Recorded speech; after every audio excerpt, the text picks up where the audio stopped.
8 heures sur Studio Qualita. Bonjour à tous et bonjour à toutes. Olivier Granellic au micro pour une heure d'information jusqu'à donc 9 heures. Information israélienne et internationale, bien entendu, sur Studio Qualita. Pour nous suivre, je vous rappelle que vous pouvez télécharger l'application Studio Qualita sur Apple Store ou Google Play, ou bien nous rejoindre sur le site Studio Qualita. .com et bien entendu aussi sur notre chaîne Studio Qualita YouTube. Le programme de cette heure d'information, dans quelques instants, ce sera le premier journal d'information que je vous présenterai, 8h15. Notre premier invité ce matin, il s'agit du président de la localité de Elazar, Gilad Borenstein, qui sera avec nous pour nous parler du programme de dédommagement prévu hier et autorisé hier par le gouvernement concernant les habitants de Netiv Avot. 8h25, nous n'aurons pas Eliana Gurfinkel qui est absente ce matin. 8h35, ce sera la revue de la presse et des médias israéliens. 8h45, notre invité de la seconde partie de cette heure d'actualité, il s'agira de professeur Daniel Roach, qui est le président de la Chambre de commerce Israël-France.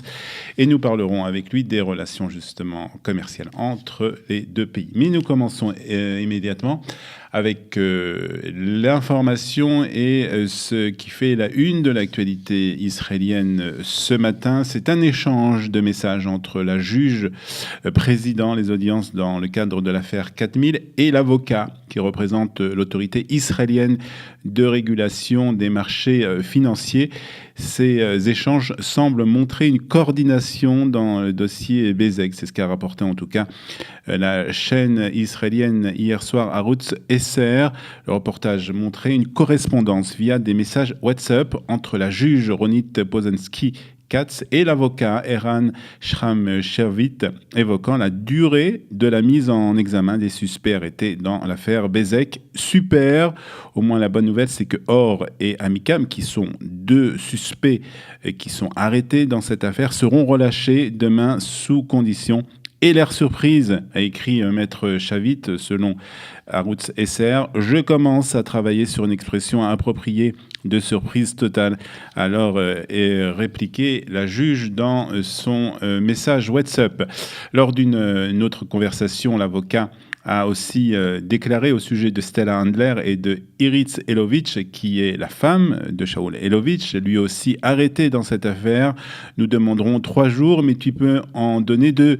Continue à m'informer de tout. Nous devrons avoir l'air vraiment, vraiment surpris, a répondu la juge. Après ces révélations, la juge d'instruction a demandé à être démise du dossier Bezek et est sorti en congé imposé. L'avocat a lui aussi démissionné de l'équipe des enquêteurs.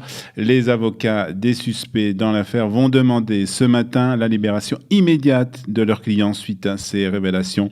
La ministre de la Justice et la présidente de la Haute Cour de justice ont, elles, réagi immédiatement et ont déposé une plainte contre la juge de ce tribunal. Ces révélations font ce matin la une de la presse israélienne et nous y reviendrons bien entendu dans la revue de la presse et des médias israéliens à 8h35. Le Premier ministre israélien Benjamin Netanyahou doit être interrogé vendredi dans 2 affaires de corruption présumée pour lesquelles il sera entendu comme suspect et comme témoin. Le Premier ministre sera questionné comme suspect dans l'affaire Bezek et comme témoin à propos de soupçons de corruption présumés autour de la vente par l'Allemagne à Israël de 3 sous-marins militaires. Dans l'affaire Bezek, je vous rappelle que les investigations portent sur des faveurs gouvernementales qui pourraient avoir rapporté des centaines de millions de dollars à la société Bezek en contrepartie d'une couverture favorable à Benjamin Netanyahou et son épouse Sarah dans Voilà, un des sites d'information les plus influents, qui est aussi propriété de Shaul Elovitch, qui est aussi le propriétaire de Bezek. Hier, le gouvernement a autorisé un plan de dédommagement de 20 millions de shekels pour les anciens habitants de Netiv Avot dans le Gush Etzion. Le Premier ministre a remercié le ministre des Finances Moshe Kahlon ainsi que son chef de cabinet Yoav Horowitz et Ronen Peretz du bureau du Premier ministre pour leurs initiatives en faveur de l'allocation des fonds qui a réclamé différentes coupes budgétaires dans différents ministères. En ce qui concerne l'évacuation de 15 autres habitations de cet avant-poste, évacuation ordonnée par la Haute Cour de justice il y a quelques semaines, le gouvernement a demandé un report de 3 mois pour permettre la légalisation de Netiv Avot. L'organisation La Paix Maintenant a critiqué cette décision prise par le cabinet, affirmant que le gouvernement vient de prouver une fois de plus qu'une loi existe pour les habitants d'implantation et une autre pour tous les citoyens du reste du pays. Gilad Borenstein, qui est le président du conseil de la localité de El-Hazar dans Gush Etzion, sera notre invité dans quelques minutes. La marine israélienne a tiré hier des coups de semonce en direction d'un bateau ayant franchi la zone de pêche autorisée au large de la bande de Gaza.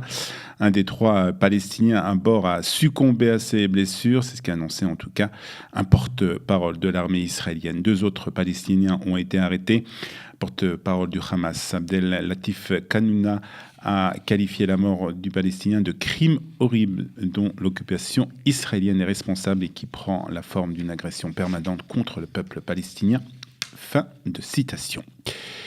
Au mois de mars, l'armée américaine se joindra à l'armée israélienne dans le cadre d'un exercice militaire conjoint de grande ampleur, Juniper Cobra 2018. C'est le nom de cet exercice qui aura lieu du 4 au 15 mars prochain et verront le déploiement de 2500 soldats américains, habituellement basés en Europe, en coordination avec 2000 soldats des forces de défense israéliennes.